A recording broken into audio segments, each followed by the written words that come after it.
नमस्कार, आप देख रहे हैं माझा टेक्निकल और मैं हूं आपके साथ नूपुर। अभी कोरोना काल का आलम चल रहा है। हर जगह कोरोना का तांडव इस तरह शोर मचाए हुए है, दंगल किए जा रहा है कि लोग तरह तरह है।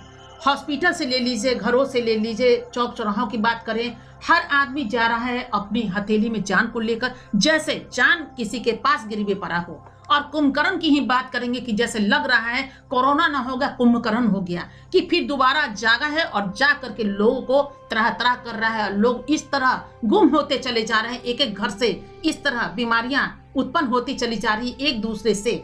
कहना यह होगा सभी लोगों से कि कोशिश कीजिए कि कम निकले घर से, और अगर निकले तो मास्क जरूर लगाएं। बिल्कुल मास्क लगाना ना भूलें और धुला हुआ ही मास्क हर दिन लगाइए। जो मास्क पहन कर जाते हैं, अगर वो बाहर से आप लौट कर आते हैं तो मास्क को बदलिए, नहीं तो उसको पानी में धो दीजिए और धोकर धूप में उसको सुखाना नहीं भूलिए, और नहीं तो प्रेस कीजिए। गर्मी से जितनी भी कीटाणु होगी वो मर जाएगी। दूसरी बात, अभी 1 तारीख से यानी 1 मई से एक केंद्र सरकार की घोषणा आई है कि जितने भी 18 वर्ष से ऊपर के जो भी व्यक्ति होंगे, जो भी बच्चे, यानी कि वो तो किशोरावस्था से बड़े का ही आलम ले लीजिए, कि 18 वर्ष से ऊपर जो भी लोग होंगे उनको भी वैक्सीन पड़ेगा, वैक्सीन लगाना होगा। इसके पहले आपको दिल्ली सरकार की बात कर ले, अरविंद केजरीवाल जी की, तो उन्होंने सरकार से बात करी थी कि 35 साल से जो कम उम्र के लोग हैं उनको दिल्ली में ज्यादा से ज्यादा कोरोना हो रहा है, यानी 65% का आंकड़ा उन्होंने दिया था कि अभी जितने भी हॉस्पिटल में पेशेंट हैं, उस पेशेंट में अगर देख लिया जाए तो 65% जो पेशेंट हैं उनकी उम्र 35 साल से कम है। तो 35 साल से कम उम्र की बातों को, यानी कि वैक्सीन देने की बात जो करी थी, वो दिल्ली के मुख्यमंत्री जी ने किया था। अब देखिए सबसे आरंभ कब हुआ, तो 60 साल और 60 साल से अधिक के जितने व्यक्ति थे उनको कोरोना का वैक्सीन दिया जाएगा। उसके बाद बात आ गई 1 अप्रैल से कि जितने लोग 45 वर्ष से ऊपर के होंगे उनको वैक्सीन दिया जाएगा। और उसके बाद बात आ गई, अब अरविंद जी के बाद जो मुख्यमंत्री हैं हमारे दिल्ली के, उन्होंने कहा था, उनकी बात को भी देख लीजिए कि 18 साल से जितने भी युवा वर्ग के लोग हैं उनको भी इसका टीका दिया जाएगा। लेकिन इतने सारे लोग डर रहे हैं इसी बात को लेकर के कि आखिर वैक्सीन क्यों लिया जाए। ये एक मुद्दा है और बहुत बड़ा मुद्दा है। अगर देखा जाए तो बचाव के लिए इंसान कुछ क्यों नहीं करेगा। हर इंसान सोचता है कि हम लंबी उम्र जिए, और उसी में हर दिन आदमी मरता जा रहा है कि कैसे क्या उपाय किया जाए जिसमें हम सुरक्षित रह पाए। जितने भी हॉस्पिटल में लोग मर रहे हैं उन लोगों को अगर देखा जाए तो ढंग से खाने के अभाव में भी लोग की जान जा रही है। अगर पेट में खाना न हो और मेडिसिन आपको दिया जाए तो किडनी को खराब कर ही देता है वो चीज, वो दौर। भरपूर खाना, पौष्टिक खाना न दिया जाए तो इतने सारे लोग, एक तो मन में डर, उस पर से भोजन पर्याप्त नहीं, और उस पर से ये मेडिसिन।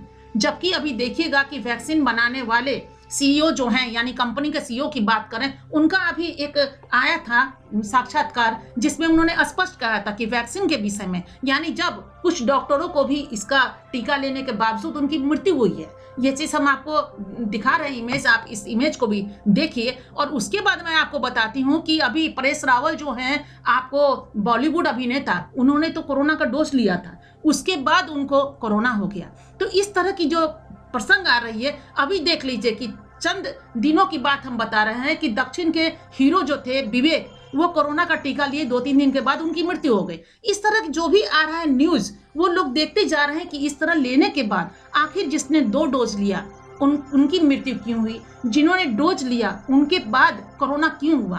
तो वो जो सीईओ थे उन्होंने स्पष्ट कहा कि हम ये नहीं कहते, दावा नहीं करते कि कोरोना का टीका लेने के बाद कोरोना को हम रोक सकते हैं। हाँ, ये लेने से कोरोना होगा नहीं, उसको रोका जा सकता है, लेकिन कोरोना को मिटाया नहीं जा सकता। तो अब सवाल ये है कि जो सीईओ ही उस कंपनी के जितने भी वो हैं, वो अगर बोल रहे हैं, इस चीजों की पुष्टि नहीं कर रहे हैं, तो फिर ये कहां तक उचित है कि 18 वर्ष से कम के, 18 वर्ष से ज्यादा के लोग और 60 वर्ष से भी अधिक, यानी 18 से जितने लोग हैं उतने लोगों को आप इसका टीका दीजिए। अभी जितने लोग हैं उनको बचाना पहले जरूरी है कि पहले तो इसका जांच हो, पड़ताल हो कि आखिर इस वैक्सीन में क्या है। क्या अभी 1 मिनट में क्या ये वैक्सीन अगर निकाल दिया गया है तो क्या उसका पावर होता है कि हम एक उम्र में, यानी 18 वर्ष से जो बड़े उम्र के लोग हैं उनको कितना का पावर का दिया जाए। फिर 35 साल से कितना पावर हो, फिर 60 वर्ष के बाद जो इंसान होते हैं वो थोड़ा कमजोर हो जाते हैं तो उनका पावर घट जाता है। ये तो आप देखिएगा 25 mg 50 mg या जो भी चलता रहता है उसका mg लिखा रहता है। रिएक्शन वाले टीका में भी रिएक्शन की टैबलेट जो देखेंगे उसमें लिखा रहता है कि 25 mg 50 mg 10 mg इस तरह की लिखी हुई होती। उम्र के अनुसार निर्धारित होता है कि आदमी कितना कमजोर है, उस पर भी डिपेंड करता है। तो अभी क्या ऐसा नहीं हो रहा है, ऐसा नहीं माना जाएगा कि आदमी ले रहा है और उसको वैक्सीन दे रहा है और जिसपे अपोजिट कोरोना जो है अपोजिट रूप ले रहा है कि जो स्वस्थ व्यक्ति है वो भी तो अभी ले रहा है टीका। लेकिन ऐसा क्यों है कि टीका लेने के बाद अगर वैक्सीन में अगर ऐसा पावर होता तो लोग क्यों अस्वस्थ हो जाते, क्यों कोरोना पॉजिटिव होते और उसके बाद उनकी मृत्यु हो जाती। तो हर आदमी आज डर रहा है। उसके बाद अब जो आगे आने वाले दिन में आएगा वो कोई ना कोई राज्य के मुख्यमंत्री ये घोषणा करेंगे कि नहीं 18 वर्ष से कम की उम्र के लोगों भी टीका पड़ना चाहिए, तो आ जाएगा जीरो से लेकर के जितने लोग की उम्र के लोग इस धरती पे आ रहे हैं या धरती पे हैं उनको ये टीका लगना बिल्कुल घोषणा हो जाएगा कि उनको लगना ही चाहिए। तो ये कितना उचित है कितना अनुचित है ये तो सोचना जनता का काम है। जनता बखूबी सोच रही है कि उनकी जिंदगी मुट्ठी में है और उनको कैसे अपनी जिंदगी को बचाना है। तो नेचुरली है कि अपने खान पान पर कृपया करके जितने भी हमारे भारतवर्ष के भाई बहन हैं जो वर्ल्ड लेवल पे हैं, कोरोना बिखरा पड़ा हुआ है, कोरोना से लोग तंग तबाह हैं, तो वर्ल्ड लेवल पे जो लोग हैं उनसे भी निवेदन है और बाकी हमारे भारत के जितने भाई बहन हैं उनसे हमारा आग्रह है, निवेदन है कि खुद का बचाव कीजिए। ऐसा खाना कदापि मत खाइए जिसमें मिलावट हो, बाहर का बिल्कुल खाना बंद कीजिए जो फेफड़े तक जाता है। चूंकि तेल में देखे तो मिलावट है, दूध में मिलावट है और इतना तक कि जितने भी मसाला मार्केट में बिक रहा है सब में मिलावट है। ये सिर्फ और सिर्फ डॉक्टर के पहुंच तक दस्तक देने का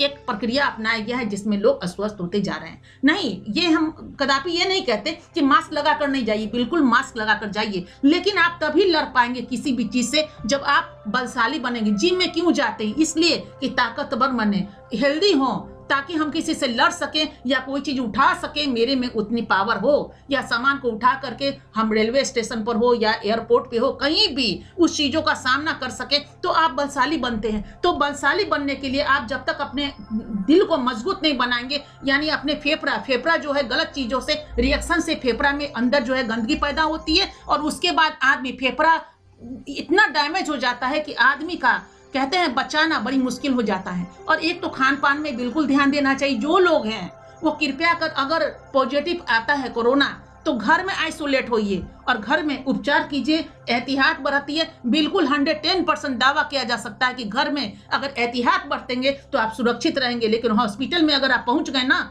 सरकारी हॉस्पिटल में वहां की व्यवस्था है, ये हम शिकायत नहीं कर रहे हैं, लेकिन अभी जो भी वीडियोस देखने को मिल रहा है, जितने भी प्रसारित हो रहे हैं चैनल्स पे कार्यक्रम, उस चीजों को देखा जा रहा है तो उसमें ये सरकार भी कह रही है ना कि बिला वजह अगर पॉजिटिव आपको निकल भी रहा है तो घर में एहतियात बरतिए।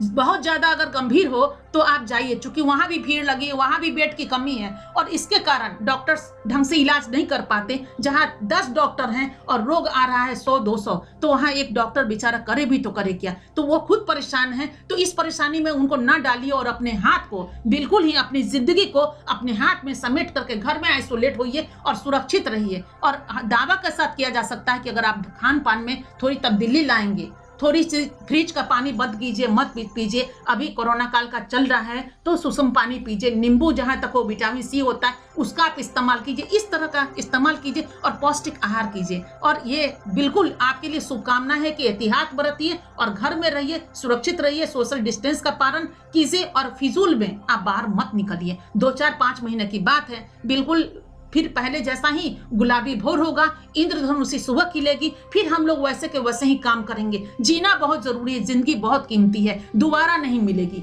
इसलिए इस जिंदगी को बचाना है। खुद को भी बचाइए और अपनों को भी बचाइए और एक नया सवेरा कीजिए। आने वाला कल में एक गुलाबी भोर हो, इंद्रधनुषी सुबह हो, यही हम उम्मीद करते हैं आपसे भी और खुद से भी कि हम लोग को एकता बहुत जरूरी है। एकता में कदम बढ़ाएं हम लोग।